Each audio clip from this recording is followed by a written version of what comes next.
आज 5वां दिन है जब से ये इज़राइल और फ़लस्तीन की वॉर स्टार्ट हुई है। अभी तक 900 से ज़्यादा मौतें इज़राइल में और 687 मौतें गाज़ा स्ट्राइक में हो चुकी है और ये रिपोर्टेड डेथ्स हैं। असल आंकड़े तो कभी सामने ही नहीं आएंगे और असल आंकड़े हमेशा ही ज़्यादा होते हैं। ये लड़ाई कोई पहली बार नहीं है जो इज़राइल और फ़लस्तीन लड़ रहा है। आपने अक्सर हर साल 2 साल में देखा होगा कि इज़राइल और फ़लस्तीन के बीच आए दिन लड़ाइयों की खबरें आती रहती हैं। 2002, 2006, 2008, 12, 14, 2020, 21, 22 और 2023 जो चल रहा है। ये लड़ाई कोई 1-2 साल की नहीं बल्कि हज़ार सालों से भी पुरानी लड़ाई है जो अब तक चल रही है। आज इस वीडियो में इस लड़ाई का पूरा इतिहास जानेंगे और इस वीडियो के अंत तक आप इज़राइल और फ़लस्तीन के विवाद के बारे में लगभग सब कुछ जान जाएंगे। तो वीडियो को अंत तक देखिएगा। मैंने कई दिनों से वीडियो नहीं बनाई, लेकिन अब मैं कोशिश करूंगा कि वीडियो लगातार आती रहे। इसी के साथ वीडियो शुरू करते हैं। इस मैप को देखिए। ये जो वेस्ट बैंक और ये गाज़ा स्ट्राइप है, ये फ़लस्तीन का कंट्रोल में है, मतलब फ़लस्तीन कंट्री है। और ये जो रेड एरिया है पूरा इज़राइल कंट्री है। और ये जो पूरी लड़ाई है मेनली एक सिटी जो है जेरूसलम, उस सिटी पे अपना कंट्रोल पाने की लड़ाई है। दोनों कंट्री का मेन मोटिव है कि जेरूसलम पे अपना कंट्रोल बनाए रखे। हालांकि जेरूसलम अभी इज़राइल के कंट्रोल में ही है। एक्चुअली ये लड़ाई कोई 2 कंट्री के बीच की लड़ाई नहीं बल्कि 2 धर्मों के बीच की लड़ाई है। ये लड़ाई है इस्लाम और जूइश पीपल के बीच की। मैं आपको इसके पीछे की कहानी समझाता हूँ। एक्चुअली जेरूसलम 3 धर्मों के लिए बहुत ही पवित्र जगह मानी गई है। ये 3 धर्म है इस्लाम, ईसाई धर्म, यहूदी धर्म, यानी जूइश लोगों का धर्म। सबसे पहले इस्लाम धर्म के पर्सपेक्टिव से देखते हैं। ये गोल्ड सा डोम आप देख रहे हैं, ये इस्लाम के लोगों के लिए तीसरी सबसे पवित्र जगह मानी गई है मक्का मदीना के बाद। इस्लाम धर्म के लोग मानते हैं कि यहीं से प्रॉफिट मोहम्मद जी जन्नत की तरफ गए थे। प्रॉफिट मोहम्मद जी इस्लाम के लास्ट मैसेंजर माने गए हैं और इस्लाम धर्म को आगे भी इन्होंने ही बढ़ाया है। और ईसाई धर्म के लोग मानते हैं कि जीसस क्राइस्ट की बॉडी यहीं जेरूसलम में दफनाई गई थी और इसी वजह से ये जगह ईसाई लोगों के लिए एक पवित्र जगह बन जाती है। अगर हम यहूदियों के पर्सपेक्टिव यानी जूइश लोगों के पर्सपेक्टिव से देखें तो जेरूसलम वही जगह है जहां इब्राहिम अपने बेटे की बलि देने के लिए तैयार हुए थे।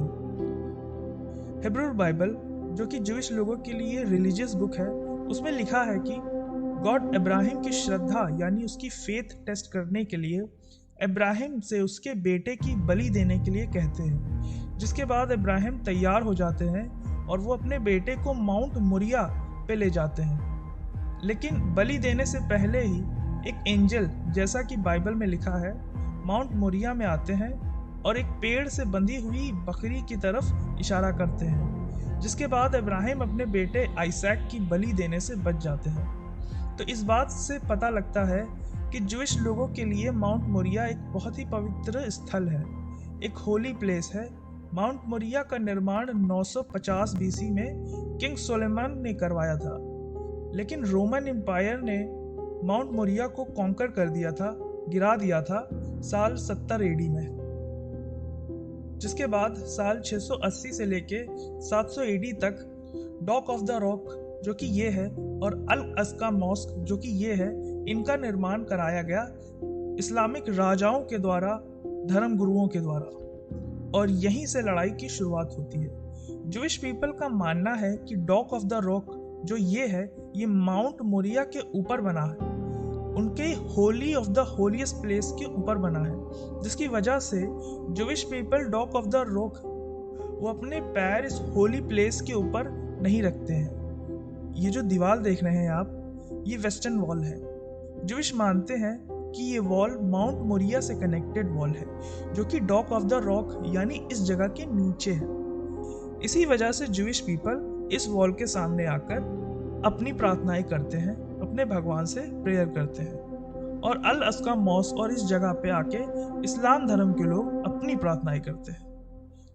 900 एडी से लेके अर्ली 19th सेंचुरी तक इस जगह पर अपना कंट्रोल बनाने के लिए कई राजाओं ने जंगें की, कई लोगों ने यहाँ पर राज किया था, लेकिन 19th सेंचुरी के टाइम यहाँ पर ऑटोमन एम्पायर का राज था, जो कि एक इस्लामिक राज्य था। उसी समय ये पूरी जगह पैलेस्तीन के कंट्रोल में थी, लेकिन 1915 जब वर्ल्ड वॉर 1 चल रहा था, तब ऑटोमन एम्पायर यहाँ पे अपना कंट्रोल खो देता है और ये जगह ब्रिटेन के कंट्रोल में आ जाती है, जिसके बाद दोनों रिलीजियस का विवाद कई समय तक कंट्रोल में रहता है। लेकिन वर्ल्ड वॉर 2 में जब हिटलर होलोकॉस्ट करता है, जूइश लोगों को बड़ी संख्या में मारने लग जाता है, तब जूइश लोग जर्मनी छोड़ के दूसरी कंट्रीज में जाने लग जाते हैं, जिसकी वजह से ज़्यादातर जूइश पैलेस्तीन के इस एरिया में आ जाते हैं। इस जगह जूइश लोगों की पॉपुलेशन ज़्यादा हो जाने की वजह से जूइश पीपल एक सेपरेट कंट्री की डिमांड करते हैं और 1948 में इजराइल और पैलेस्तीन जो कि अरब कंट्री का पार्ट था,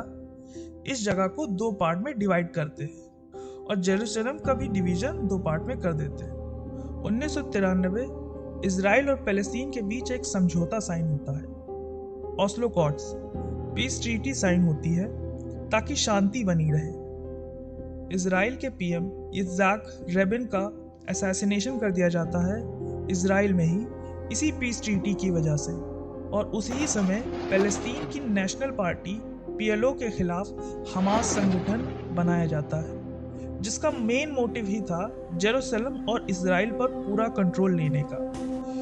यही हमास संगठन पैलेस्तीन की तरफ से समय समय पर बॉम्बिंग, रॉकेट फायरिंग करता रहता है, जैसा कि अभी भी ये इजराइल पर बॉम्बिंग और रॉकेट फायरिंग कर रहा है और जिसकी वजह से इतना नुकसान हो रहा है।